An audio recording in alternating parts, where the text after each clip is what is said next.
என் புள்ள விஜய நான் அப்படி வளர்க்கல. குணத்துல என் புள்ள சுத்த தங்கம் அப்படின்னு தளபதியோட அம்மா ஷோபா உருக்கமா வந்து பேசியிருக்காங்க.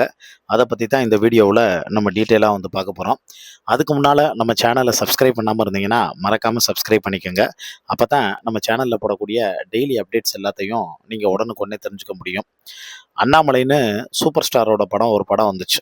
அந்த படத்துல மனோரமா வந்து பார்த்தேன்னா, ராதாரவி, அதாவது ராதாரவியோட பையன் சரத் பாபுட்ட சொல்லுவாங்க. ஆக்சுவலா அவங்க 2 பேர்ட்டயும் சொல்லுவாங்க. அண்ணாமலைய பத்தி உங்களுக்கு தெரியாதா? அவன் கோபத்துல தான் வந்து பார்த்தோன்னா புலி மாரி.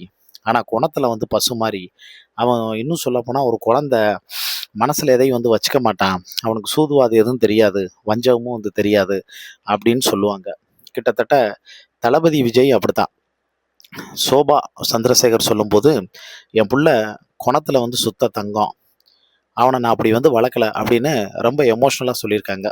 அதுக்கு முக்கிய காரணம் என்ன அப்படின்னா, இப்ப சங்கீதா, தளபதி இவங்களுடைய விவாகரத்து வெளியில தெரிஞ்சதுக்கு அப்புறமா, பல பேர் வந்து என்ன ஒண்ணுன்னா, "என்ன நீங்க பார்த்து கல்யாணம் பண்ணி வச்ச வாழ்க்கை இப்படி ஆயிடுச்சு" அப்படின்னு எஸ்.ஏ. சந்திரசேகரையும், அவரோட மனைவியும் வந்து கேட்டிருக்காங்க. அதுல அவங்க ஒரு மிகப்பெரிய மன உளைச்சலுக்கும் வந்து ஆளாயிருக்காங்க. ஏன்னா, ஒரே ஒரு புள்ள, ஏற்கனவே 2 புள்ள இருந்ததுல, ஒரு புள்ள இறந்தது போக, மிச்சம் இருக்கக்கூடிய இந்த ஒரு புள்ளைய செல்லம் செல்லமா வந்து உயிரையே வச்சு வளர்த்துருக்காங்க. இப்ப இந்த ஒரு புள்ளைக்கு ஒரு வாழ்க்கை அமைச்சு, அந்த புள்ள சந்தோஷமா இருக்கணும்னு வந்து நினைக்கும்போது, அந்த புள்ள இப்ப இப்படி வந்து பார்த்தோன்னா வந்து பண்ணிடுச்சே! பொண்டாட்டி புள்ளைங்கள வந்து பிரிஞ்சு இன்னைக்கு வந்து தனி மரமா வந்து இருக்கே! என்னதான் வந்து சுத்தி எத்தன பேர் வந்திருந்தாலும், குடும்பம்னு வந்து இல்லாம, இன்னைக்கு வந்து தனி ஆளா வந்து நிக்கிறாங்களே அப்படிங்கிற அந்த ஏக்கமும், வேதனையும் அவங்களுக்குள்ள வந்திருக்கு. தான் பையனுக்காக எஸ்.ஏ. சந்திரசேகரும் சரி, அவங்க தளபதியோட அம்மாவும் சரி, செய்யாத பூஜை இல்ல, பரிகாரம் இல்ல. கோவில் கோவிலா போய் பூஜையும், பரிகாரம் பண்ணிக்கிட்டு இருக்காங்க. தன்னோட மகனும், மருமகளும், பேரன், பேத்தி எல்லாருமே வந்து ஒண்ணு சேரணும் அப்படிங்கிறதுக்காக ஒவ்வொரு கோயில் மூலமா வந்து போயிட்டு இருக்காங்க. இவ்வளவு ஏன் ஈஷா யோகா மையத்துல வந்து ஒரு 6 மாசமா அவங்க வந்து இருந்து சத்குரு ஜக்கி வாசுதேவ் மூலியமா கூட தளபதிட்ட வந்து பார்த்தோன்னா வந்து பேச வச்சிருக்காங்க. அவ்வளவு தூரம் தான் பையன் வந்து ஒண்ணு சேரணும் அப்படிங்கிறதுல ரொம்ப தெளிவா இருக்காங்க.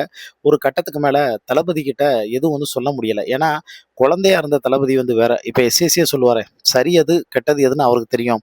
அவர் வாழ்க்கையை நீ அவரே வந்து சூஸ் பண்ணிக்கக்கூடிய நிலைமைக்கு வந்ததுக்கு அப்புறமும், நான் அதுக்குள்ள தலையிடுறது முறையாகாது.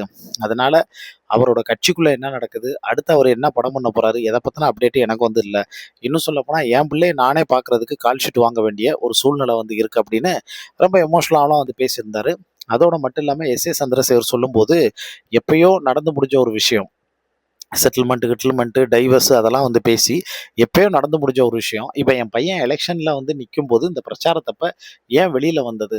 எப்பயுமே எதிரிக்கு கூட மன்னிப்பு இருக்கு. ஆனா துரோகிக்கு வந்து மன்னிப்பு இல்ல அப்படின்னு சங்கீதா வந்து பார்த்தோன்னா சாடி வந்து பேசியிருந்தாங்க.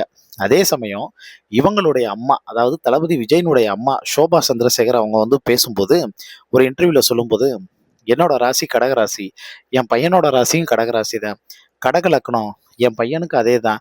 அதனால எதையுமே நாங்க வந்து ரொம்ப பெருசா அடமன்ட்டா வந்து பார்த்தோன்னா இது பண்ணிக்க மாட்டோம்.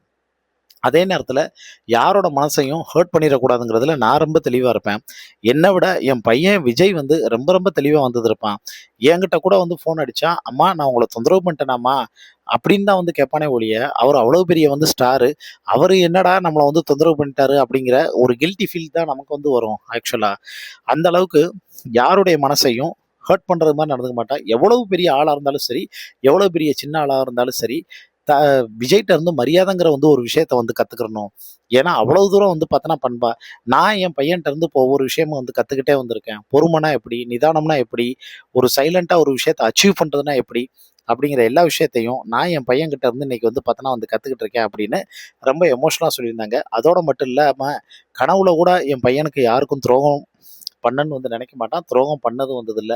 அப்படி இருக்கும்போதும் அவன் மனைவிக்கும், பெத்த பிள்ளைங்களுக்கு எப்படி துரோகம் பண்ணுவான் அப்படின்னு, தான் பையன விட்டுக் கொடுக்காம வந்து பேசின அதே ஷோபா சந்திரசேகர், "குணத்துல பசு மாரி, சுத்த தங்கம் மாரி என் பையன்.